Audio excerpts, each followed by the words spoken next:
welcome to Demasked. My name is Fresman, and today I'm joined by something sinister. Hello, Mr. hello. Sinister, how are you doing today? I'm doing very good. Thank you so much for having me. As we were just saying, I am very excited to talk about the YouTube side of things. It's not often that people want to talk about YouTubers and stuff like that, or at least for me. I don't know. Well, so you mentioned that you're a filmmaker, and while I don't want to dive too far into filmmaking, because you've mentioned that you've done interviews before about your filmmaking, Yeah. I do want to ask, has doing filmmaking informed how you make YouTube videos? That's a good question. So I was actually somewhat of I've always, ever since I was like 10 years old, I sort of got into YouTube and filmmaking at the same time. So they've always been a part of my life, but it's sort of, depending on the stage of my life, it's either been, I'm focusing more on filmmaking, I'm focusing more on YouTube, and so they've always been sort of hand in hand. But I will say I don't know if one has necessarily informed the other, but I look at filmmaking as more so, I guess my artistic expression, whereas YouTube is, it's how I make my living. It's how I make money. So unfortunately, or fortunately, I don't know. There is a more business, side of it. So that's how they sort of, they're very different, I guess. While they both involve recording, editing, whatever, film has always been, more so of like an artistic thing, whereas YouTube it's a little bit more, I don't know, business, if that makes sense. Like sort of that balance of, like, when it comes to YouTube, doing what you want, but at the same time getting paid to do it. Sure. Yeah, like I love horror. Like that's my genre. That's always been my genre. I make horror movies, I make horror content. And so it's totally forgot where I was going with that. But what did you I totally forgot what your question was. Like it is, so is YouTube, because you mentioned, movies as a form of artistic expression. Yeah. But when on the YouTube side of it, while still being sort of more, I guess, business or monetarily motivated, I would say, Yeah. does it still hold that fun factor? Are you having fun and getting paid to have fun, that sort of thing? Yes. Yeah. So I love horror.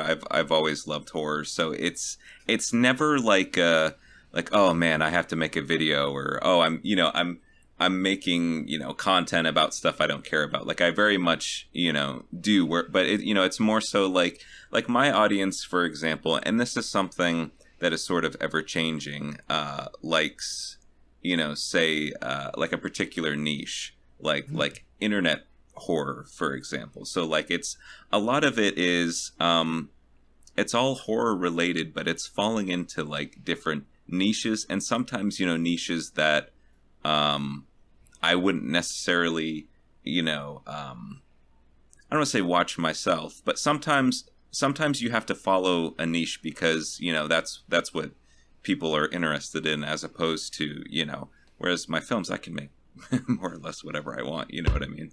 Yeah. Now, have you So considered sort of stepping into the avant-garde when it comes to YouTube content? you kind of I have to be careful with that. I guess when you say avant-garde, like, do you have an example of like a channel or whatever that does that? That's like really like out there. If I remember, let me look them up real quick. I believe they're called Wormwood, I think. Let Wormwood. me, I think. I'm gonna look that up as Yes. well. Wormwood is a channel that makes, uh, let's just say, hard to explain videos. Okay. Uh, I'm looking them up now. one of their favorite or one of my favorite videos that they've made is simply called "Good," Oh yeah, I see that. That's a crazy thumbnail. and it's a fun video, and it's one me and my partner quoted each other consistently. Yeah. Yeah, that's super interesting. I'm gonna have to check some of these out. Now, is it music or No, it's telling a story through both narration and visuals, but the gotcha? visuals are like dreamlike and outlandish. Okay. No, that's super interesting. Um, yeah, I think unfortunately with YouTube, and this is something, I'm not a professional by any means. I'm learning as we all are, but I find that very similar with film. The reason why we get, like for example, we just had that Lilo and Stitch live action that just came out, and Yeah. among all the other Disney live actions, and the reason that people or that those are still getting made is because they're familiar, people know them. There's less of a risk in making them, as opposed to something brand new that maybe people will come see, maybe they won't. It's very similar to YouTube in that regard of like, I like stepping out of the box and exploring new topics, but at the same time I don't want to get too ambitious or out there, because you know people might get turned off by that, because they like what they like, and things that they know, and familiarity. That's I guess what I'm getting at. I mean, you could always strike a happy balance where you like throw something like off-putting and horrifying in the middle of one of your videos. Sure, absolutely. And I'm always looking for I have a something sinister Patreon, which is very standard. It's very similar to what a lot of my people in my genre do. Ad free, uncensored content, early content. That's the main draw. But like, I'm always looking for something, maybe just a little bit more extra, to put on there. So I have added, some of my, I don't know, behind the scenes on filmmaking and stuff like that. But like, yeah, I don't know. That might be fun to kind of experiment with for like extra content or exclusive content Yeah. on the channel, because that's also, again, we're talking about risk. People who subscribe to the Patreon, if they're subscribed, they're probably going to watch your content no matter what, because they like you. Whereas YouTube is kind of I don't know, can be like a wasteland sometimes. You never know who's gonna wander in or come and go. So what you're telling me is we're not going to see any like Fortnite highlights from me in the future. No, no, absolutely not. I was doing live streams for a short period of time, and Mm. I was playing a lot of like, I didn't stream this, but in my free time I was playing a lot of Phasmophobia, which I don't know if you've played that. It's a horror game. You're a ghost hunter. It's really fun, and my friends are always like, "Oh, you should stream it. You should stream it." And I'm like, I don't think people care to watch me play video games. I don't know. I'm not that interesting, I guess. I like personally I think everybody has the potential for that. Like especially Hmm. expressing themselves in an open and improvisational forum, much like Hmm. this show. But Hmm. it really depends on if you're like doing it with somebody or by yourself. Hmm. And I believe the type of game is wholly dependent on that. Like Phasmophobia, in my heart of hearts, works better Hmm. with a group of people. Absolutely, yeah. And like like I've considered recording videos for it, and simply because I am incredibly proficient at dying to whatever specters inside the home. Yeah. I'm not sure what I do, but I know that for some reason anything we come across hates me specifically. Yeah. What's so funny is, the group that I play with, we have a guy named Liam, which of everyone in our friend group, Liam is probably like the biggest scaredy cat, I guess. And Hmm. so he was sort of nervous to start playing this game because he lives alone. We play it at night. He's a little bit easily spooked. So we would always be like, like I'm trying to think of what the map was. It's the very first one. The That I little can't what think of it. like It's that just the one story house. house. Yeah, yeah. Well, it has Yeah. the basement. And there was a summoning circle, and all of us were down there except Liam. Liam was somewhere else. He wasn't on the truck or outside, but he was somewhere else. He's like, I'm not going down there. We light the summoning circle, and it appears. The ghost appears, and it kills Mhm. Liam wherever he's at, and didn't kill any of us. And that's just like an ongoing thing where like we mess with the spirit or provoke it, and it kills Liam, even though he wants nothing to do with it. So maybe maybe you're a lot like Liam in that regard. I so a friend of the show and horror narrator on YouTube, Lady Spookaria, has put forth this idea that I seem to put out some kind of signal, Okay. like not my PC, but me, like I'm the problem. Oh, Fresman's here. Get him. Yeah.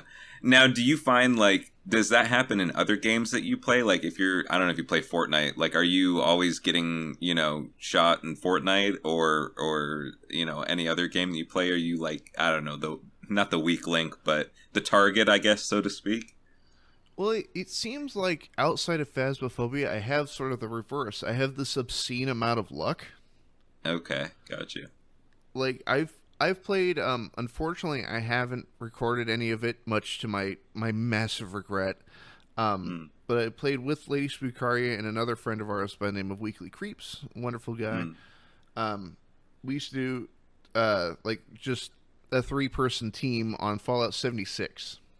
Oh, nice, nice. And I have this very bad habit of I will play a game and then pick a weapon I am good at and then stick with that until the end of time.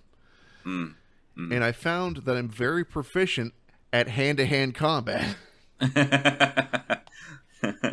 and and so like have you played Fallout 76 at all? I have, yeah.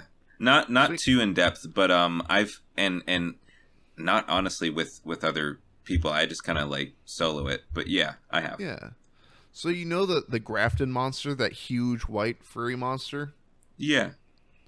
There was a day where we encountered one and I decided to go punch it in the head Oh. and I'm like ducking and weaving and I'm succeeding. I'm knocking its health down with just my fists Mm. and the two of them are up on a hill sniping at it. And Being safe. yeah, and I'm just like an inch away from its face punching it and it finally dies and I'm like, I did it and I barely lost any health and I hear Lady in the background go, this is bullshit. That's you see, that's the type of player I am. Like I am the sniper. I am, sort of hanging in the background where it's safe, hopefully contributing and doing some damage. Well, my thought is it saves me on ammo Yeah. and I don't have to repair anything because it's just my fists. Right. Yeah. Yeah, Fallout 76. Like I mentioned, I've played a bit. But if you let me ask you this question: you've played the other Fallout games, I assume. Yeah. Mm. What do you prefer, 3 or New Vegas? It it depends what I'm trying to get out of it. Yeah. Like I love the story of New Vegas. I'm a big fan of simple revenge missions. Yeah. Dude shot me, hunt down dude, kill Mhm. dude. Yeah. And especially when it comes to Benny, I did the extra step to be petty. It wasn't how do I word it? I didn't pull a John Wick. I didn't just walk up and shoot him. Hmm. I waited for him to get captured by Caesar's legion. I let him get away on purpose, essentially. Okay. Mm. And I bartered with Caesar. I convinced him to let Benny go. And then I talked to Benny and I go, "Hey man, I forgive you for shooting me." He goes, "Really?" And I go, "Absolutely." And I untie him, and as soon as he stands up, I shoot him in the chest. I'm trying to think what his fate. I'm pretty sure I just had him crucified or whatever the Legion does, which is pretty cool. Also, I don't know if this is true, but I heard that if you play as a woman, you can not only sleep with Benny but kill him in his sleep. That's one of the ways. The Black Widow perk. Okay, I've never done that personally, but I have heard about that, which is interesting. No, and I also trial runned, when he's under the Legion tents and whatnot, and Caesar's right there, you can undo his bindings or whatever, and I'm like, I'm just gonna see what happens, which it was not a good idea, but well, like, oh man. That reminds me, so recently I had a moment of horror that is hard to describe. Like, you ever go back into a save game and so much has happened that you don't remember, that it's like waking up out of a coma? You're like, what occurred? Mm-hmm. Yeah. So, and like Lady Spookari can attest to this, I have a collection of power armor in Fallout 4. Mm-hmm. It is every piece of power armor that is available in the game world, plus some that I had bought from merchants, totaling for about 186 full suits of power armor. Oh my goodness. I went a little nuts for a while. Anyhow, but apparently at some point I started doing the same thing with Fallout New Vegas. Mm-hmm. And so my most recent save was this moment of like Bruce Banner reverting back from the Hulk. Okay. I opened the save and I'm standing in the middle of was it the Nellis Air Force Base, and I'm over encumbered by about 1,000 pounds. Oh my goodness. And I'm like, what did I do? And I check my my Pip-Boy, and I have like 18 suits of power armor on my person. Yeah, that would do it. And I'm sitting there and I'm desperately trying to remember, like, what did I do and who did I kill? And I go back to the Brotherhood of Steel bunker, and the entire time I'm thinking, like, I must have killed McNamara. There's no way I could have gotten this many suits just walking through. Mm-hmm. And I want to confirm that he's dead. And so I'm shooting my way back through the bunker because I think I sprinted out of there last time. Mm-hmm. Mm-hmm. And I get to the main room. I'm like, yeah, he must be dead. And of course he's standing there totally fine. I'm like, oh God. That's funny. Fallout 4 gets an unreasonable amount of hate. It's not my favorite, but I think it gets an unreasonable amount of hate. Honestly, 76 gets more hate than 4 does, but I guess I won't speak on 76 because I haven't played it super extensively. I have not caught up on the newer expansions. I believe I stopped at the pit for 76. So it's been like a year and a half or so. Mm-hmm. But for while I'm let down by the overall story, I really love how power armor is done in that game. Like being able to step out of it and have it just stand there. Yeah. And just like, there are so many cool things, like in the beginning of the game, one of the first missions, you get in power armor and you fight the Death Claw, outside. Like, that's just like such like a fun, little, almost like introductory mission, whatever. I really enjoyed it. Yeah, I get what you're saying, and I agree. The end of the story campaign is super underwhelming, but getting there is a lot of fun. I will say, I at least in Fallout 4, while I am not a parent in real life, Mm. in Fallout 4, I am a terrible parent. Yeah. What makes you say that?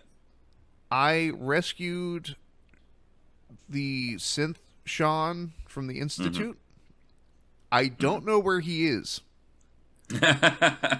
You lost the child. Yeah, I was like, "Come with me, son. We'll get you out of here." Okay, Dad. And I get outside, and I have no clue where I left him. Oh, that's strange. He doesn't just like automatically follow you or anything.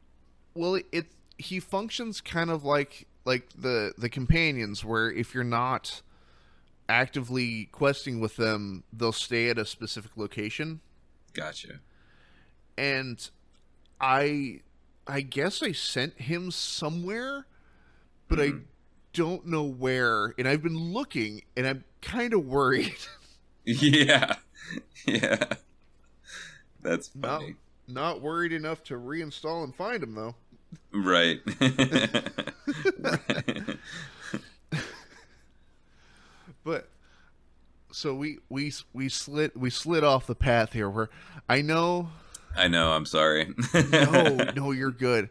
The main way that I describe this show to new guests is that it is perpetually the image of a car flying off of a cliff. Hmm.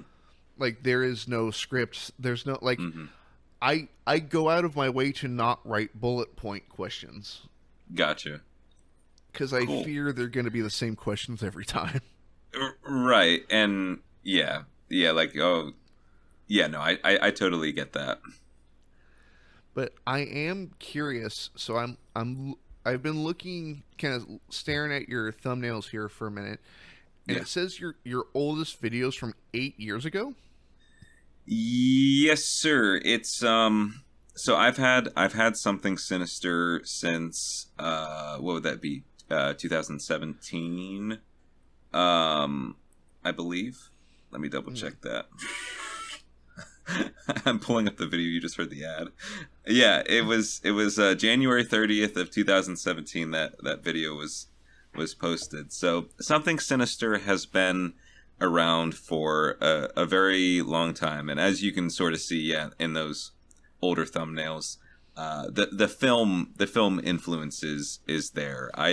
I grew up watching like a lot of James Rolfe, Cinemassacre, Angry Video Game Nerd, and he had a segment where called Monster Madness, where it Hmm. was like the whole month of October he would post a video every day reviewing a new horror film, and I loved that, and I sort of wanted to be that for this new generation, because I believe James doesn't do Monster Madness anymore, at least in the 30-day run. I think he'll do like an occasional, horror movie review here and there. But that's what I wanted to do. I really wanted to carry the mantle.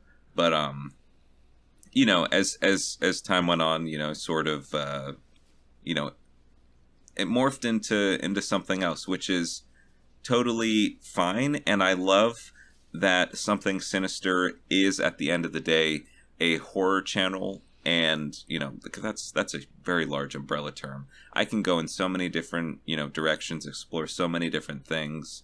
And right now we are in the era of internet, basically, yeah, internet horror, Reddit horror, scary videos, mysteries, stuff like that. Well, that and the amount of, like, not only the examination of horror content that's coming out, but the new, like, original horror content that's been coming out is phenomenal, and people are Hmm. taking it so many strange directions. I can't wait to see where it goes. Hmm.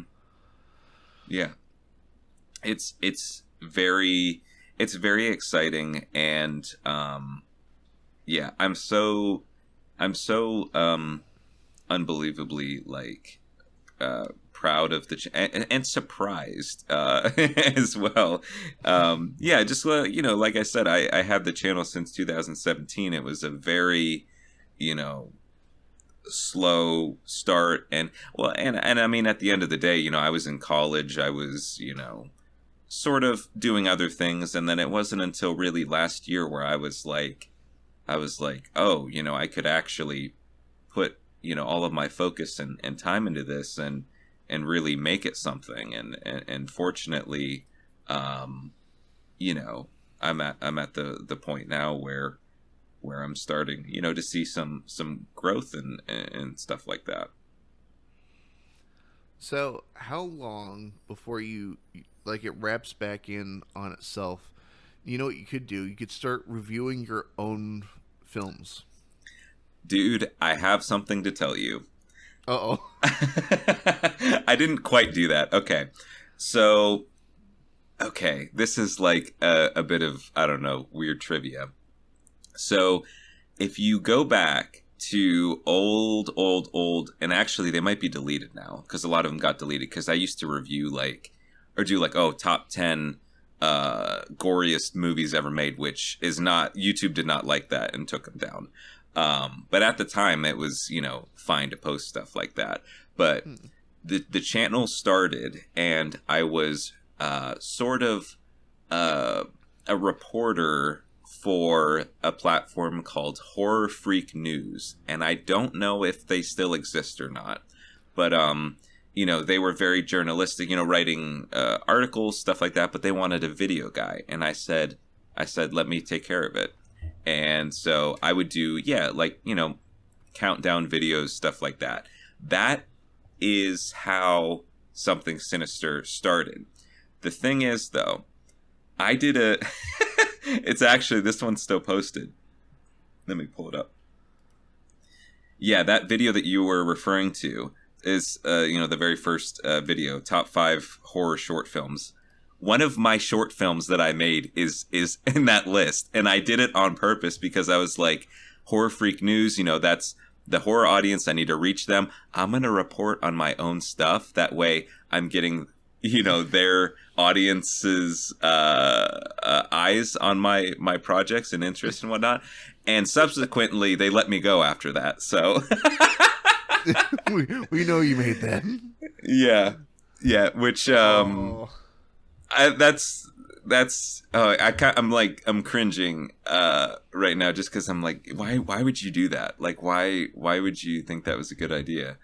But yeah, Something Sinister started as a, sort of a, I guess, out of subsidiary or whatever of Horror Freak News, and then I reported on my own stuff and got fired. Well, I mean, on the upside, if you start doing it on your own channel, the only person they can fire you is you. That's true. And hey, I might. I don't know. You should check out this movie. It's deeply terrifying and very well made. And the director is so handsome. I can't believe it. So talented. Oh man. You know what? I'm going to start doing that. I'm going to start my own channel and just you guys should check out Demasked. There's something, man, that's crazy. They're doing some genre breaking stuff over there. You should check it out. Genre defying. You guys want interviews with other YouTubers and gaming videos that nobody watches? Come on down. And apparently YouTubers who talk about gaming stuff that nobody well, some people might care, I don't know. They're like, did you hear Something Sinister's take on Fallout? That's crazy. Did you know he was disappointed by Fallout 4? Who knew? That's great. That's your thumbnail. Just put the skull and put disappointed by what? Question mark. Oh, you know what? That might be the thumbnail to this video. Yes. Please do. He said what? It's like that meme of the Riddler it's like, he's just sitting there and he's like, does he know? And that oh, I'm sorry, can I curse on here? Yeah, go for it. Okay, I love that thumbnail. So yeah, you should do something in the vein of that. Does he know? Does he know? But it has to be like that Impact Fortnite font. Yeah, yeah. Yeah, find like go on Google and find like a really old picture of me where I was like a kid and be like, does he know? Is he aware? Is he aware? Can't believe he said this. and then an asterisk in all capital, emotional. Gone wrong. Yeah, gone wrong.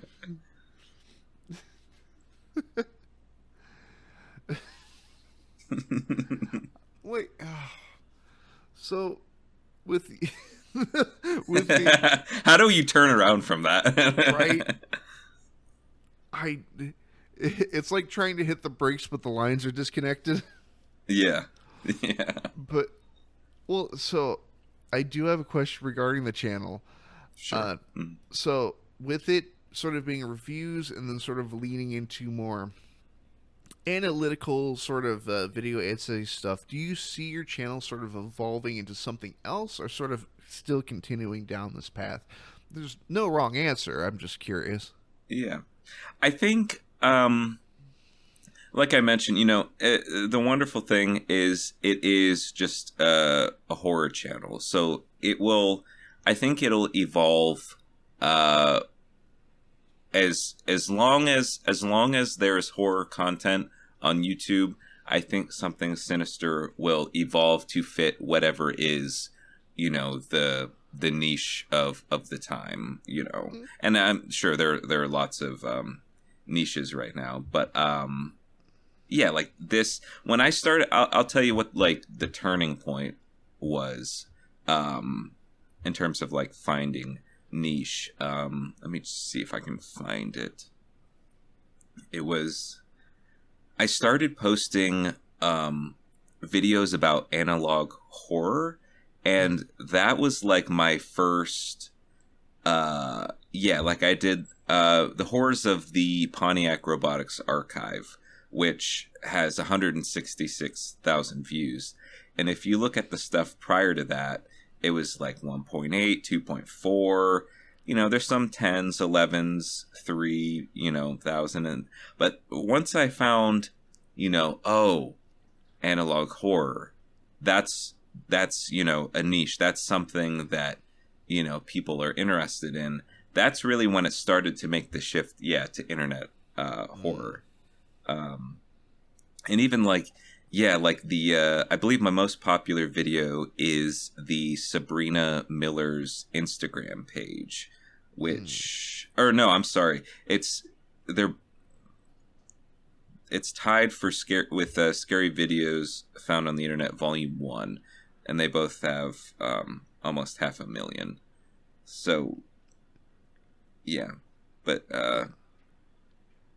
yeah, sorry, long story short, I think that the channel will always it'll evolve with the time, and I don't know what that is or where it's going, but it'll evolve with the time. And of course, like I have personal interests as well. Like, for example, I could easily post a compilation of scary videos in the format that a lot of people do.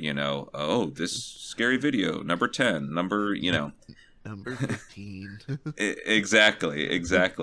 But I'm trying to approach it in a way that's like almost, I don't want to say documentary, because it's not documentary-esque, but in maybe a way that is more narrative driven or cinematic, I guess. And that's sort of maybe the direction that the channel is going. Like, I hate to say like, oh, I want to be like Nexpo, or oh, I want to be like Nick Crowley, because they're very much that cinematic documentary style. But it's really well done, and I really like it, and the time and the care that they put into their editing and the cases and whatnot. Like that is something that I think is novel to want to aspire, I guess, to be like, as opposed to, I could just do the compilation, but it's like I want to make it, a little bit, I don't know, bigger or more well produced, I guess. Yeah. Yeah. I I like that idea of like it how do I word it? Like lists are one thing, and don't get me Mm. wrong, they're very effective. Yeah. But adding what's the word I'm looking for? I hesitate to use the word flair, but Mm. like adding that extra like it I think it helps when you present these topics like you're going on the journey with the viewer. Exactly. Yes, I agree. And I want to. Is it okay? I want to take a slight detour into the most recent upload, Mm. um, which I don't know if you've seen the video, but there's a segment in there, and it's not really, I don't know, spoiler. It's just a section of the video where we are talking about these communities online that buy, sell, trade memorabilia um, from serial killers. You're probably gonna have to censor this. School shooters, stuff like that. They want their autographs. They want pictures of them. Whatever. Hold on, I'm gonna take a sip of my tea real quick. Say jokes on you. I don't censor my show at all. Oh, okay. Well, yeah. I have to be. Or I posting that video was hell, getting it through the censors and everything. But if you don't have to worry about that, then that's totally cool. so I'm like, I don't get paid to do this. But yeah, so and believe it or not, I don't know, if this is a controversial take, but I think it is weird to want signatures from a school shooter. And I know that some people in the horror community who watch my videos were going to disagree with that. So instead of just coming right out and saying, because I do have a portion of the video saying, if you like horror, if you like true crime, obviously you're on this channel, right? Yeah. But it is okay to be interested in those topics, but to want a signature from, someone who has done something terrible is weird. Mm-hmm. And I'm like, I can't just come right out and say that. Like, I have to paint this in a narrative way where people can understand it as opposed to just taking my word for it. And so what I did was I told the story of a young man who was just like every other, student going about their day, and they were in the cafeteria when the shooter came in and he was hit. And by framing it in the narrative way through the perspective of this young man who he did survive, but almost, was in a life-threatening situation, I think the viewers understand, if they didn't already, wanting that guy's signature of who shot that young man is weird. Like, does that make sense? And sort of approaching it, because we're talking about like, sort of the importance of narrative, like walking the story through someone else's shoes and stuff like that. And I think that was more effective in painting the bigger picture of why pages like this are problematic. Well, that and it I understand how I word it. From the outside, I understand the concept of morbid curiosity. Sure. Yeah. Especially not even so much as wanting a signature from, say, somebody who was hit, but Mm. that extra step of like trying to talk to that person or their families Mm. of like, hey, what was it like going through that? Like I don't Right. think that's the best. Like even to put a simpler tone on it, like if you were to ask somebody who was the survivor of like a shark attack, so Yeah. what was it like getting a chunk taken out of you by a shark? Yeah. Like Yeah. I'm certainly Yeah. don't want to go back there. Right. And I should specify, I don't know if I got confused. They wanted the signature from the shooter, not the victim. But Ah, I told the story through the perspective of the victim and sort of focused on this guy got really, messed up from this situation, and the hmm. person who did it, you are glorifying them in this regard. That's what I meant. I apologize if that got misconstrued a little bit. Oh no, it's all right. That was on my end, but there's like this other half. Like, have you? God, I can't remember the guy's name, but it was a gentleman who had um, done something similar, but he had sort of succeeded in his mission. Or excuse me, no, he had failed in his mission, but had Mm. succeeded in self termination. Okay. Uh, but it like the whole thing was essentially ignored. There were millions and Mm. millions of signs and messages that were like, "I'm going to do this," Mm-hmm. like, and nobody paid attention. And then he did it, and then Mm-hmm. people were like, "Oh man, if only I were his friend," or "Hey, is there Right. anything from his room I can have?" And that was kind of Right. like, Yeah. yeah.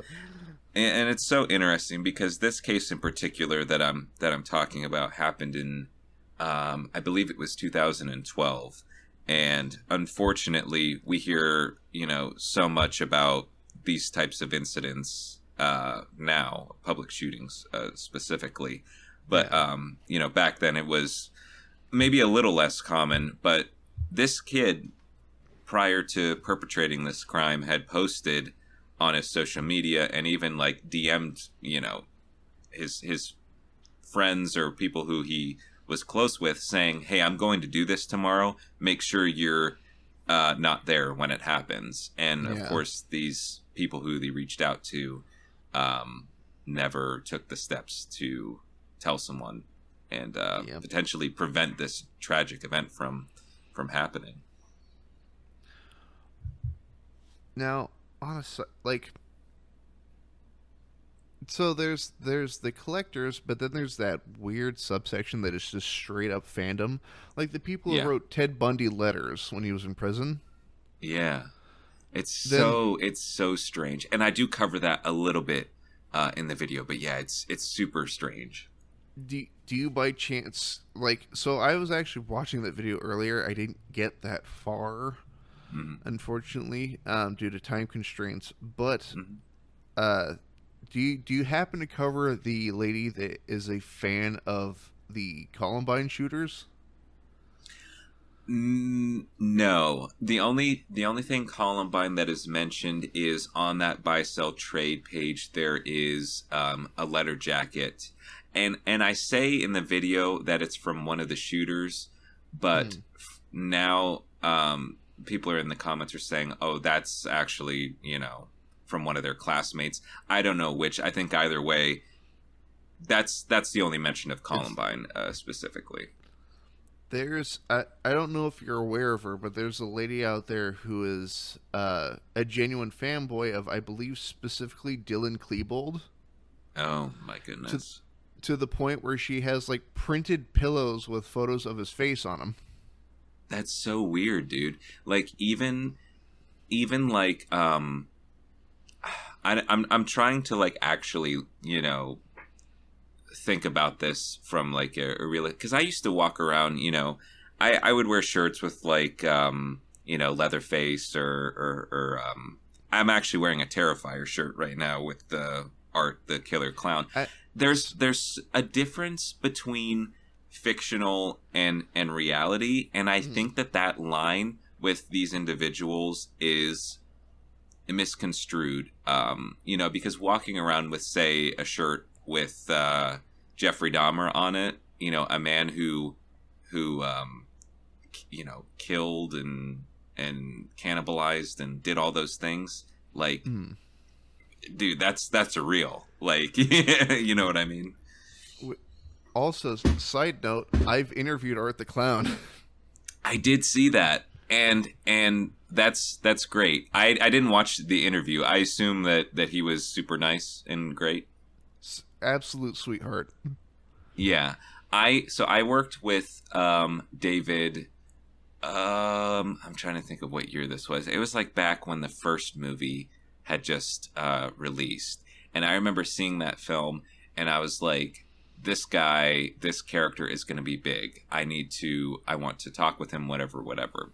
So Mhm. I reached out to David back when he wasn't famous yet, so that was pretty you know easy to do, and Mm. he helped me raise funds for a film that I did called Spine Chiller. He recorded himself. He did a whole portion, talking about the movie and the importance of independent film, and stuff like that, which he totally did not have to do. I did not pay him. It was just, hey, I'm a really big fan of your film. I'm an indie filmmaker as well. Would you be interested in, sort of coming on and talking about the importance of film in an effort to raise money for it? And he did, and it was wonderful. And he sent me and my friend Taylor some autograph Art the Clown stuff. He's great. I love him, and I'm so happy that him and Damien have seen the success that they have. Like I watched Terrifier 2 and 3 at my theater, local theater, which is just Mm. crazy, to see like how far they've come from just a little indie project. Right. And I like, in hindsight, I regret annoying him as much as I did. Not on the interview afterward, Mm, mm, because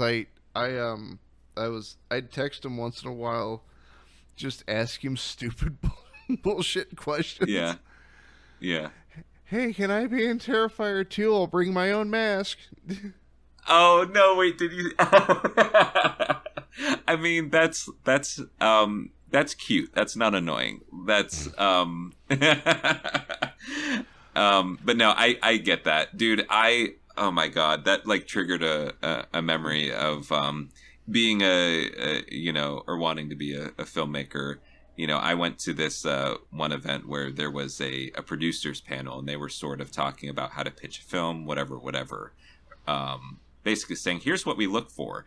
I was in the fucking audience, and I had a script, I had a whatever. I tracked one of them down and cornered them, and I fucking pitched them a film, and they gave me their business card. And in retrospect, I'm like, why the fuck would you do that? Like, oh my god. So, Yeah. so usually so I actually did this again recently at a convention out in, oh god, I can't remember the town. It's out near where the gas station from Texas Chainsaw Massacre is. Okay. But there's a convention called Cult Classic Convention that me and my partner went to, and I have this thing I like to do where I hate being that guy where if I meet somebody who I perceive as famous, I don't want to be like, oh my god, I'm such a huge fan. Right, right. And so I'm like, I'm gonna think of the dumbest question I can possibly ask, and then just ask that. And the thing is, I did that with David Howard Thornton back in, I think it was 2018. Mm-hmm. And the thing is, I didn't want to. So, okay. The mission statement of this entire talk show isn't, do you like working on thing you enjoy working on? How much fun was it working on thing you enjoy working on? It was like, I just want to talk to you. Yeah. Yeah. And so when it came to him, I didn't want to be like, how was it working on Terrifier? Are you going to do Right. more? Like Right. every other, movie review channel. Mm-hmm. Or it's not movie review, but every time you see like, like Entertainment interviews. Yeah. And the celebrities are so tired from answering the question, over and over and over again. Do you like being in the Avengers, Scarlett Johansson? Yeah. but, Yeah. but I'm like, what is the dumbest thing I can ask Art the Clown right now? And I went and looked at his IMDb page, and I found a video game he was in 2008. Mm. And it's a like he it's voiced in it. Yes. Mm. It's the most earnest way I can describe it is it's a huge Pokemon ripoff. Okay. It's called Invisimals. Interesting. And that was the first question I asked him. It was like, "Hi, nice to meet you. What was it like working on Invisimals?" Was he impressed by that though, or like oh, this guy did his homework, you know? Well, all I hear on the other end is, "Oh my god!" and and recently at Cult Classic Convention, I bumped into oh geez, what's his name? You ever seen Tucker and Dale versus Evil? Yeah. I ran into Dale, Tyler Levine, Okay. Yeah. Yeah. and he has lost a ton of weight since then. Mm-hmm. And I also bumped into the actor who plays the villain from the movie. I believe the actor's name is Jesse Moss, if I recall. Okay. And there was a moment there where I'm looking at all the actors, interacting with, people shaking hands and, "Oh, I'm such a huge fan," and getting photos and signatures. And I look over at Jesse Moss's booth, and there's like nobody there. Oh. Yeah. And that was bumming me out because I'm a fan of his work. Mm-hmm. And that creeping dumb idea popped back in my head. I'm like, I need to find something stupid I can ask him. What was it like working on Ginger Snaps? Like, nope, I need to find something even dumber. Apparently, he was on a season of Dino Trucks. Interesting. And so that's what I asked him. How was it working on Dino Trucks? But you know what? I don't perceive those to be, stupid questions. I really think, after you could be like Nardwar. You know Nardwar? Yeah. Finding stuff I don't know out how about the them. fuck he does that, but like probably not IMDb, it's probably a little bit deeper than that. But like I bet you, those guys really, appreciate not being asked, The same 30 the questions. same question. Yeah. Well, like, even, what was his name? Dan Roebuck, who was in just a boatload of 80s and 90s horror movies. He was actually very recently in a game I'm a huge fan of. He was in Star Wars Jedi Survivor. Okay. He played. Have you played any of those games by chance? No, I haven't. Unfortunately, Dang. yeah. It's all good. If you ever get the chance, he plays the character Grease, which is the pilot of the ship that you have in that game. Gotcha. And the minute I saw him, like, it wasn't, what was it like being in, fucking Critters or like any classic movie? I'm like, what was the recording process like on Star Wars? Like, what did that look like? Because it's motion capture, but his character's like 2 feet tall. So I'm like, what does that look like to you? Oh, yeah. That is that's a good question. I'm looking at I'm trying to find like a picture of the character. How do you spell the character's name? Greez.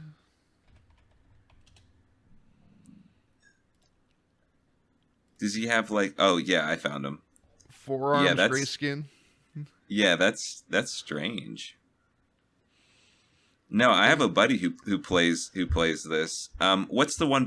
Fallen Order. Did that come before that one? Yeah. Or is that something different? Yeah, Fallen Order is the first one in the series. Yeah, no, I've heard great things, but I'm a pretty big Star Wars fan, but I haven't played any of these games. But I like that. I'm staring at a poster of like all the roles he's been in, and my brain's like, I gotta know. Yeah. Well, yeah. What was his answer? What did he say? Well, the thing is, he was way more prepared than I had anticipated. Because like my biggest worry is I'm gonna ask some nerdy question, and they're gonna be like, "Oh, it was neat," and then just leave it there.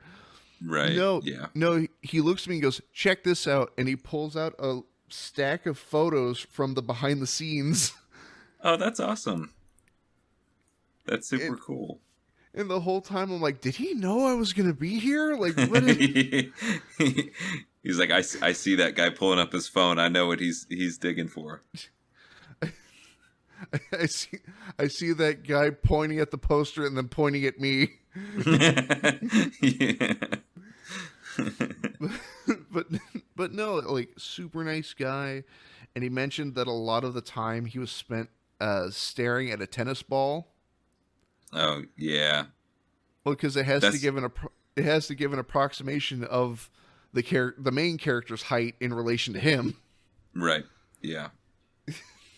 That's always so interesting. Like you see, like not just motion capture, but even like I don't know, behind the scenes for like a lot of big movies. Like I remember when like Avengers, like Endgame and Infinity War was coming out. You'd see behind the scenes with the guy. Actually, you know what? I believe that who's I'm blanking on the guy who plays Thanos. Josh Uh, Brolin. Josh Brolin, yes. I'm pretty sure that they had like a Thanos head like attached to him somehow that was positioned above his actual head so that obviously, yeah, the characters were looking in the right place, which is funny. And I, I struggle to, I guess, it's got to be difficult to act serious when that's in front of you, or yeah, like when you're staring at like a tennis ball or something like that. Or Um, or if you're me and you're like a huge comic book nerd, I would just be starstruck. I'm like, it's fucking Josh Brolin. Look at him. yeah, He was in the Goonies. yeah, yeah. Do you What are your thoughts on like? We don't have to get too deep into it, but like, are you still a Uh-huh. Marvel fan, or when I say Marvel fan, I mean like MCU fan, I guess. So I was actually having a discussion about this with my coworker yesterday. That when it comes to superhero movies in general, like Marvel and DC, I'm I read it this I watch those movies the same way that I read comics. That I'm just happy these characters are here. Mm, Like I always hear these discussions of like it's not as good post Endgame and all this. I'm like, I can't believe Sentry is on screen right now. yeah, yeah, There he is. And like the fact that we got as much Spider-Man as we did is unbelievable to me. right. That's yeah, I hate to, I'm one of those people where not that like I actively, you know, complain on Reddit or, anything like that because Yeah, no. no one cares about my opinion, but I fell off after Endgame. However, I will say that growing up I was a big Fantastic Four fan. So I am Mm. looking forward to watching that when it comes out. I believe that's what next month. Oh, and also Superman. Like I'm so excited for James Gunn's Superman. I so okay. I have I have like I like Marvel a little bit more than DC, but Yeah. I do love Superman. Hmm. But I there's a villain of his that I'm desperately hoping is going to show up in this new Superman movie, and it's looking more and more likely. Who And who is it? Bizarro. Oh, okay. I thought you were gonna say like something like I had my search engine ready because I've read like two Superman comics, but yeah, Bizarro's. I know Bizarro. I adore Bizarro to the point where I have, let's see, I've got two Bizarro figures like at my desk, Mm. and like the more I see of the trailers, the more likely it's becoming. Hmm. Please, please, please. Yeah, Well, and I'm yeah. Sorry, go ahead. Oh, I was just gonna say every time they've done them in live action, they always change something, and to the point where it messes it up. Mm. Like the newer Superman and Lois TV show did Bizarro, Yeah. and he looks amazing, and like they got the costume down perfect, but then instead of making him speak in like the opposite, like me hate you for I love you, that sort of thing, they Hmm. have him literally speak in reversed audio. Oh, so you couldn't understand anything he was trying to say.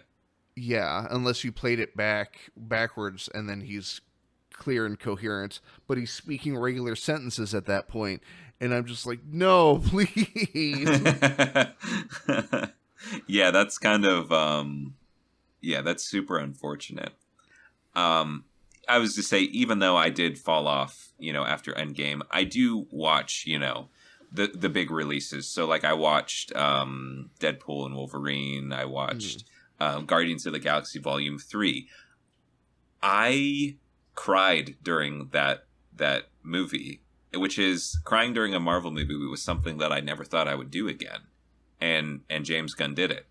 Um, and just like I just have a lot of faith in him and his vision. Like when that first trailer came out, there was like two words in it, but like I understood the vision, the feeling, the emotion, where he was going, and it didn't take any words, and that is something that is a big achievement.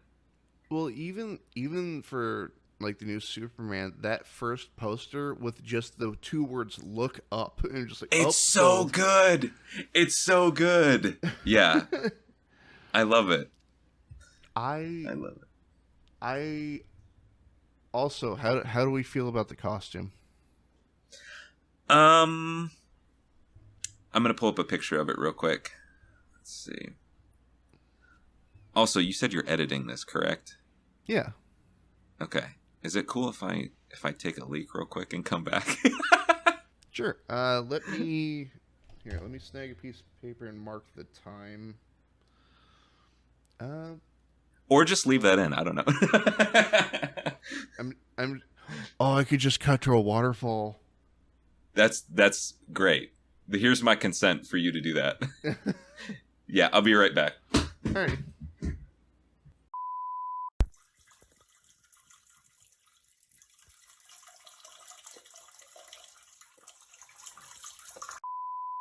All right. I am back. Sorry about that. I shouldn't have drank the tea. I was sitting here and I was like ah. um okay. We're going to make this a seamless transition. Your question was you asked about the costume. Mm. So, in terms of the costume, I love the overall Sorry, no, that's okay. sorry. I'm putting the time code so I can edit it back in. No, you're good. Just Um, continued. I love the overall vibrancy of it. Believe it or not, I do think that like a lot of people are naturally comparing this to the last iteration of Superman, which was Henry Cavill and Snyder and Mhm. whatnot. I think there is a place for the more darker you know costume, more I don't want to say grounded because it is still very gritty is maybe the word I'm looking for. Mhm. But I love the vibrancy of this one. I love the yellow logo on the back of the cape. But the logo itself is not my favorite, but I don't hate it, I guess. Are you familiar with where that logo originates? Is it Kingdom Come? Yes. And Yes. but instead of the yellow background, it's a black background. Yes. Um, well, I so so Kingdom Come Superman is one of my favorite iterations of Superman, and like I Mhm. love the logo, but I wish it weren't that one. Yeah. I don't hate it. It looks nice. Don't get me wrong. I just wish it were a different logo. Not so much the standard Superman logo that you see everywhere, Sure. Yeah. and absolutely not the new 52 Superman logo. That one I hate outright. I haven't seen that. I've seen the bat logo for that. Let me look that up because I know that there was a lot of discourse going on regarding the new bat logo. Oh, for Um, absolute Superman? oh, I'm sorry. I'm thinking. No, no. I'm thinking of Absolute Batman or Batman Absolute, however you say it. The really thick one that's almost like Bat uh brick. yeah. Yep. So you're saying new 52 Superman logo you don't like? Yeah, here I got a photo for you. Yeah, send it over. this one here. It's just something about it doesn't hit my eyes just right. Um, Potentially, do you think that like the yellow space to red space, like there's not enough yellow in it? I think it's the overall shape of the S. Okay. There's something about like the curves are just a touch too angular. Yeah. I don't hate it, but it's not my favorite. I'm pulling up like a I don't know, like a logo evolution or whatever to sort of see. Um, what did Mm. you think about the Man of Steel logo? It it grew on me, but I it's more so a problem that I have with the whole suit. While I understand Hmm. the lore reasoning behind why it looks the way it does, I don't like Hmm. how ornate it looks. That's Yeah. but that's just my main complaint. See, I like that logo quite a bit. Um, Again, see, here's the thing. It's all about the story that you're telling. Snyder is very dark, gritty. So the logo's super desaturated. I Mm. love now that we are getting a Superman that is about hope and Yep. positivity. Like that's what Superman is. You know what I mean? Like, but yeah, it was. I'm still thinking about Bat Brick. That's crazy. I well like there was what's the word I'm looking for? Like I love the term that's being consistently used is Snyder cultists. Yeah, yeah. The Hmm. the people are like this movie's going to flop because it's not dark and gritty, and Hmm. then they admit they haven't read like a single Superman comic at all ever, Yeah, yeah, yeah. and like that drives me nuts to no end. Hmm. But it's this new one is doing the job of giving hope, Yes, and I yeah, hope it continues to do so. yeah.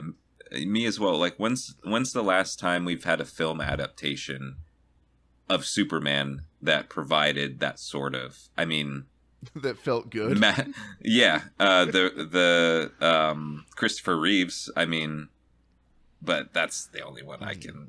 I can think of in film speaking. I haven't seen any of the shows or Smallville or anything like that. But Smallville did a pretty good job. Superman and Lois, the more recent TV show, did a pretty good job. They actually did a version of the Kingdom Come storyline and the suit for Crisis on Infinite Earths. mm. Um, I'm sorry if I'm rambling, No, but no, you're good. Everyone's like, I thought we were talking about YouTube. We were talking about superheroes of the past. No, I love it though. hey man, it's getting to know you better. That's true. That's true. Yeah, but but no, like it's it's how do I word it? I think less is more, especially when it comes to Superman's suit. Yeah. And like, um, there's a suit that is in the Superman and Lois show that is, in my eyes, it is. Are you familiar with the Richard Fleischer animated, like the cartoon from like the 50s? Yes, I am. So there is a version, a real life version of that suit that shows up in Superman and Lois. With And the like the black background for the logo. yes, and it Yeah. looks perfect. Like here, I'm Mm, sending you a photo. It's ideal. The cape is the perfect length. He's got the trunks, the whole 9 yards. mm. Yeah, that looks good. And what sucks is it's only in that one scene. Oh no. Is it like a flashback or something? Yeah, it was like, oh yeah, Yeah. I'm just starting out, and then it cuts to the like him with the current suit. I'm like, no, go back. That's funny. I just, yeah, yeah, but that's just me. Yeah, I'm much more I guess I'm better versed on Batman, and so I'm really interested to see how he sort of, if and when, how he operates in this new DCU, whatever you want to call it. I'm hoping they like if slash when the Batman movie comes out. Right. I'm hoping it's When, just yeah, but I'm hoping it's just a straight up horror film. dude, so when the Batman came out, Mm-hmm. I was so excited, and I guess long story short, I love it, and I love Mm-hmm. it so much that I will never, not that I was ever going to be offered or given the opportunity to make a Batman film, but I would say no, because that's what I would have made. I love, and I know everyone's so tired of the post Nolan, darkness, sort of grounded in reality. I would Mm-hmm. say, I would say, I would say that Reeves's verse is probably going to be more heightened reality than as grounded as Nolan's was. But Yeah. I love that film, and I've been waiting for the sequel for 20 years now, and I just was told, you know. I don't know, it was last month or whatever, that Matt Reeves isn't directing it, and I'm very sad because that man he's got the vision. He's so talented. I like the thing is that the Robert Pattinson Batman movie addresses all of my problems that I have with Batman as a character, or at least modern writing version of him. Hmm. Because I I love Batman, but I tire of that argument of like, how did he solve this issue? Well, it's because he's Batman. Like, but that Right. it doesn't solve it. And Yeah. then I go to like the Arkham games. I adore the Arkham games, I mind you. love those games. Yeah, I love them. But I wish there was more actual detective work instead of I've scanned the environment and we're gonna look it over. It just Yeah. I want to like actually sit down like okay, there's fingerprints there, and then there's a Hmm. corpse about 10 feet from there. Right. Right. Instead of And yeah, the Batman was a Batman movie. Like, he is in 80%, 85%, of that. And of course, I love, the Bruce Wayne, aspects of it, but it is a mm, Batman movie. And that's what I loved about it. And I'm very much, I'm a big fan of Seven and Zodiac and all those like gritty crime films, and it's taking that and putting, Batman into it, and I'm like, that's what I would have done, and now I well, never will. I I'm ashamed to admit I don't think I've brought it up on the show. Hmm. Um, I have written a Batman script, Like a feature film. a short film. Okay. Are you gonna divulge the details? Yeah, sure. Yeah, pitch it. I I I wanted a Batman story that presents like Batman as the horror lurking within Gotham, and not so much like make him a monster or anything like that. But Hmm. it's I I wanted to also the challenge would be to take a something silly and make it serious. Hmm. So the idea is that the suit in the short would be his original first appearance suit, the purple gloves, Hmm. the like the spandex bodysuit, the short Yeah. cape. Hmm. But I wanted him to I have him written in such a way that he can get the information out of somebody without saying a word. Hmm. And um like I specifically wanted to avoid putting any not major villains, like sure allude to a couple, but not like it was the Joker all along or Right. Two Right. Face or like if I remember it's like Cobblepot and that's it. Like but you Hmm. don't see Cobblepot, he's dealing with like the business side of it. Hmm. And I quite literally wrote a scene where he interrogates somebody without saying a word, and the guy, just out of pure nervous, like, he's freaking out and just spills everything. Mm. Mm. And I also want it to be in that early days where they haven't quite given him the Batman moniker. Yeah. So all they see is this just black mass moving along the rooftops. Mm. What time period is it? Like current, or is it like back when, like Batman first appearance happened?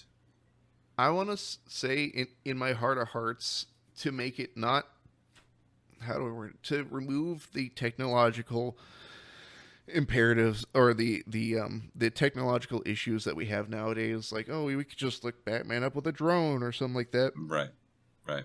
I'd say like early 90s. Yeah. Kind of that makes sense. Tim Burton era, 89 to like 95. Mm-hmm. But to the point where somebody can't just whip out a cell phone and take a video, they have to run to a landline and Right. Yeah, that's super interesting and cool, and I like. Thank you for saying not the Joker, because as much as I love the Joker, God, am I tired of all the iterations of Joker coming out. Have you read what's it called? We were talking about time periods. Gotham by Gaslight, I think is what it's called. I have not. I haven't gotten around to that one. But sorry, I just dropped something on my desk. You're good. I actually just recently read A Serious House on a Serious Earth. Mm-hmm. That's a fantastic story. I love it. Yeah, I don't. I'm trying to think. I only read it one time. That's who's the author of that? Oh, jeez. Hold on. Serious House. There we are. Grant Morrison. Grant Morrison. Yeah, that book should not be read by children. That oh yeah. That's that book is it's phenomenal. Believe it or not, I did contemplate, this was way back in the day, doing a video on sort of like video essay on that book, as well as I think I was going to do The Killing Joke as well, basically breaking down some of the darkest, iteration or Batman stories and stuff like that. But no, I love that book. Very I guess thought-provoking, and the final panels, I believe, are with Two-Face, and I get goosebumps thinking about it. I guess I won't say the ending for those who haven't read it, but yeah. I like, much in the way of Superman, I love versions of like quote-unquote perfect characters that are flawed. Mm-hmm. And oh, I forgot to mention with the script, I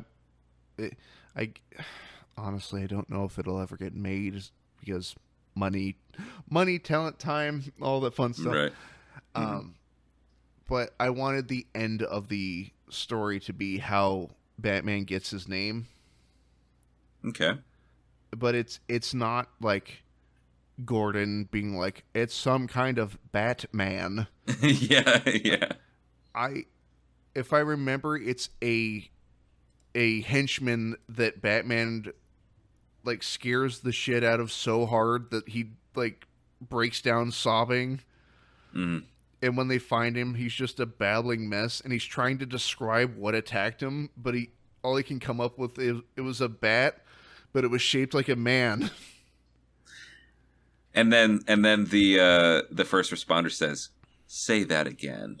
And then he pull that Reed Richards, like, yeah. What was that? Yeah, we won't talk about that movie. I know people are like theorizing that it's gonna be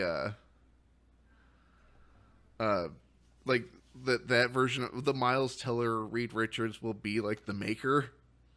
Mm, I hope not. I don't know. I'm more offended by. No, we're not going to talk about it. Uh huh. Was it by the Thing? Was it the Thing? No, but that's equally bad. No, I was gonna talk about the design and portrayal of Doctor Doom in that film. I partially okay. I liked it from the chest up, like that weird face piece. Hmm. Like there's something about that dead-eyed glare that it gives that I really like, but it's not Doom. Right, right, and yeah. Well, you mentioned the thing not having the thing Hands. doesn't have clothes.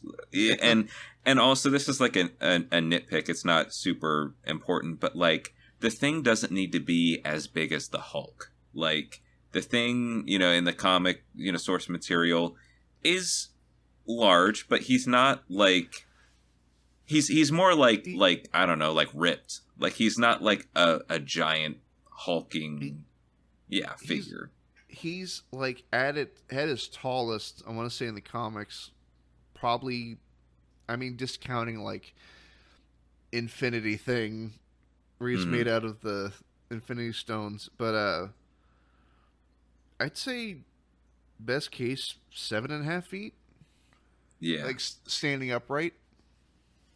I'm looking at photos from the first Fantastic Four, or well, it's I forget what year it came out. Not the very first one from like whatever The the 70s. 2000s. Yeah, I'm talking about the Yeah. 2000s one. Like him Uh, standing on the lineup, I think that's appropriate height. Which, by the way, the practical effects for that are I love. They're amazing, and I'm just realizing that he only has three fingers, or yeah. three, or I guess four technically, but Fantastic Four. That's where they got the name from. Say that again. He only has four fingers. Four fantastic fingers. Write that down, write that down.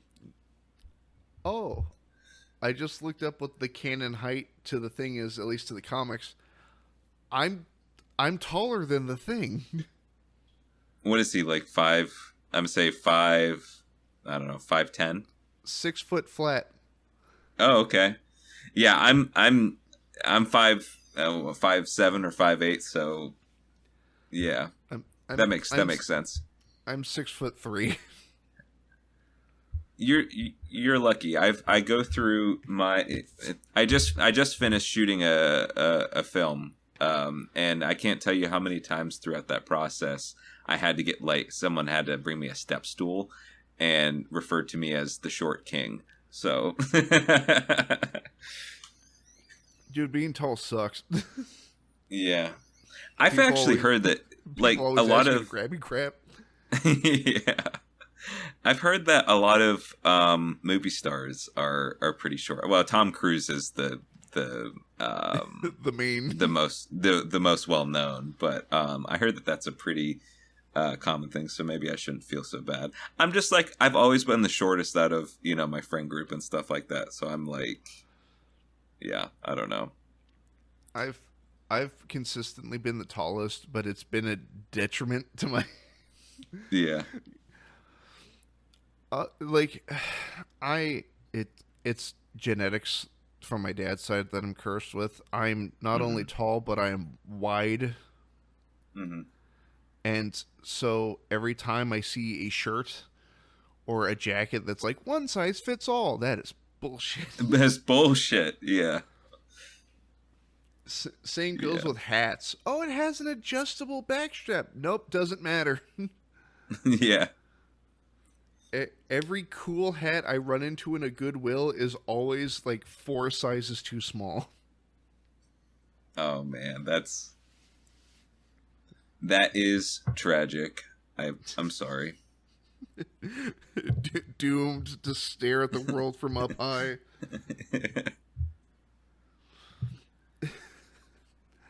I I was trying to think of a short joke, but I couldn't think of one.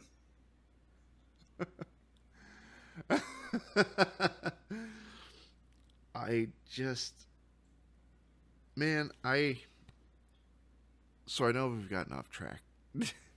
No, that's I, totally fine. That's totally as, fine.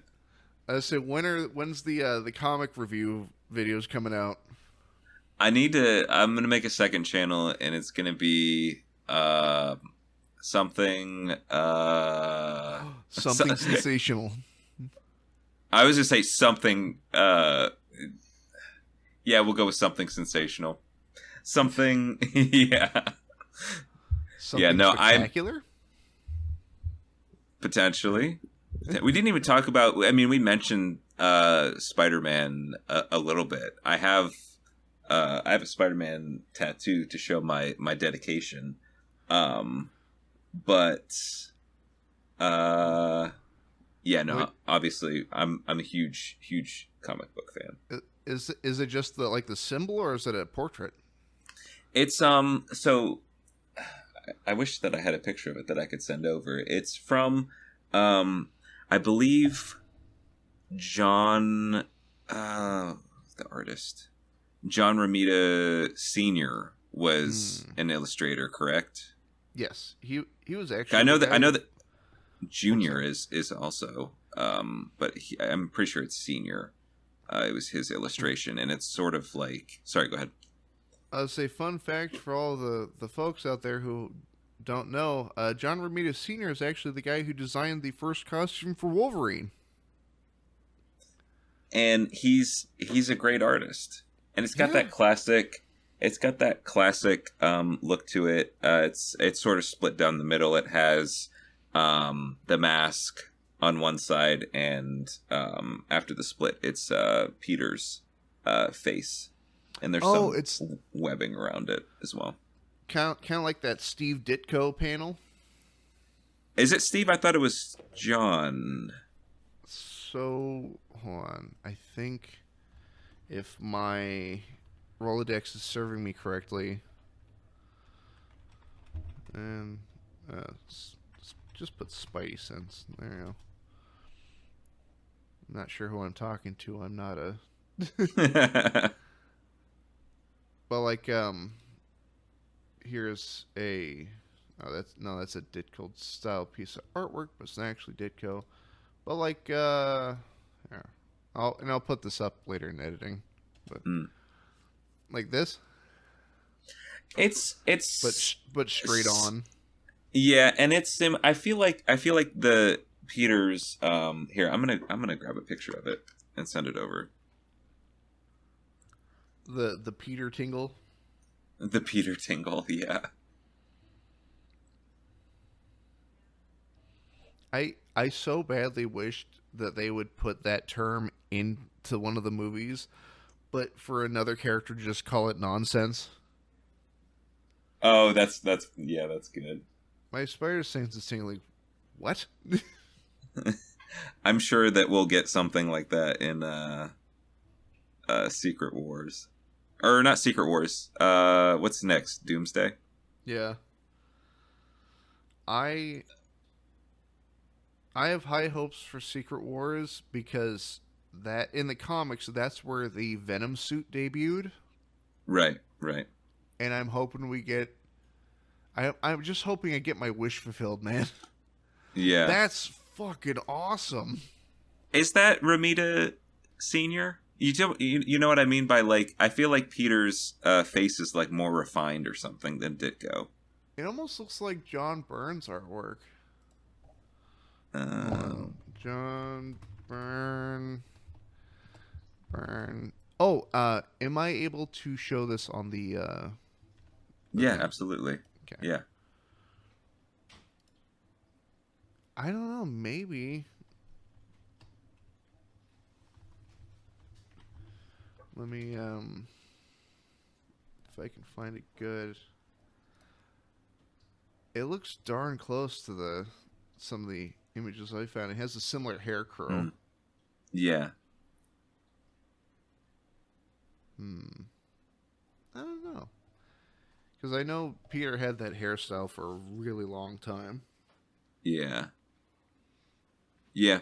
I don't know, but that's my Spider-Man tattoo, and Such a basic answer, but he's my favorite superhero. Spider-Man is? Yeah. I just think that many, I don't know, many young men, especially, teenagers growing up who are kind of, nerdy, don't fit in. They all relate to Peter Parker, I feel like, in some regard. And that's how it was for me.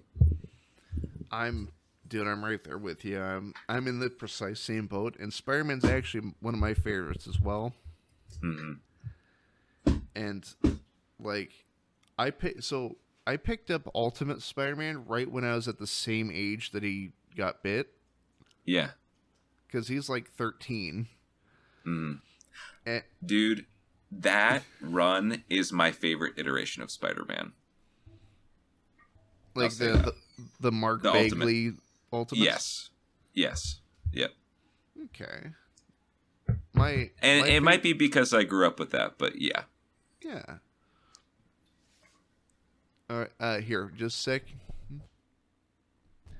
Alrighty, we're back. You're good. I was to tell you, I gotta pop off at 6. So whatever you want to do to wrap around. Oh man, we have been going for an hour and a half, haven't we? Yeah, time flies when you're talking about stuff that you like. When we're falling down rabbit holes. Yeah. But so to sort of attempt to put a cap on this, so where do you see your channel going from here? That's a good question. I think, kind of like I mentioned before, I'm just kind of riding the wave, and as of right now, I'm doing this. I was sort of following a weekly. I would upload once a week. That was sort of like my schedule, and that has, become a little bit difficult given the quality that I want to be putting into each upload and each video. And so I think moving forward, it's going to, content-wise, it's going to remain consistent. But I'm going to be spending more time on each individual upload. So, as opposed to a weekly, upload schedule, it's probably going to be bi-weekly. Videos are going to be a little bit longer and hopefully edited better. Maybe. Hopefully. Kind of give it more time to kind of refine it down to what you want it to be. Yeah.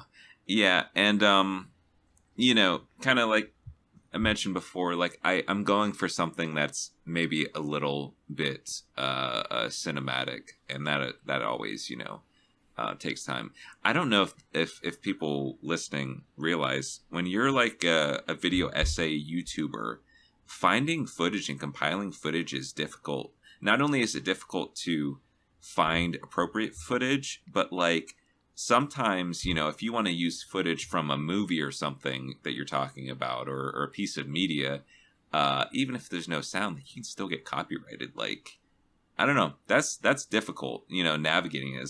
It's like walking through a minefield. I did a video on. I remember it was.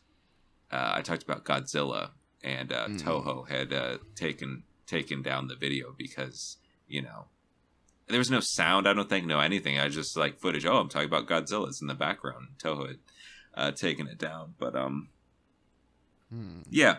Anyways, but also all of that sort of takes time to find all the footage, find all the the pieces shown and whatnot, and so that'll definitely affect the the output of the videos and stuff like that.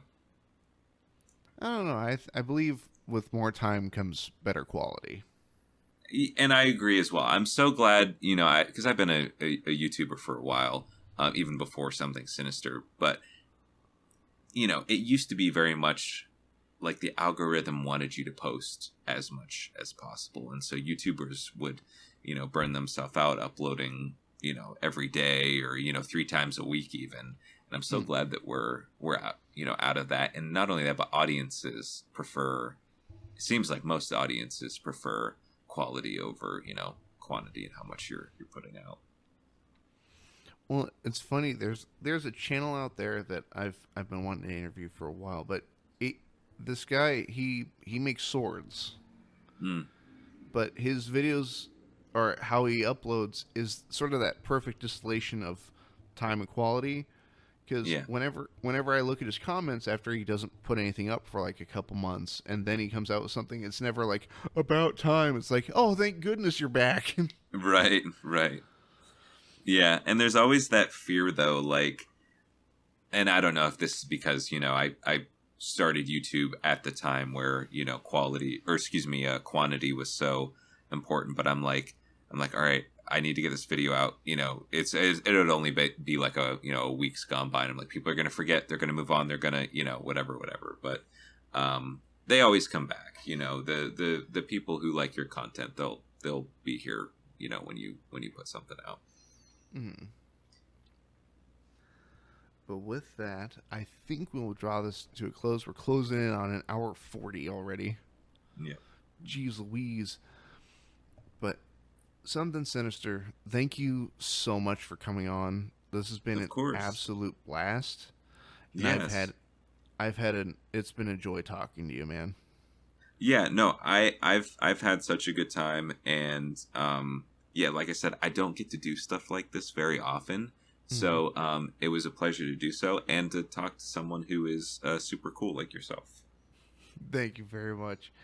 There's 2 questions. They're very easy questions to Mhm. round us off and to get us out of here. The first one would you be open to coming back as a return guest?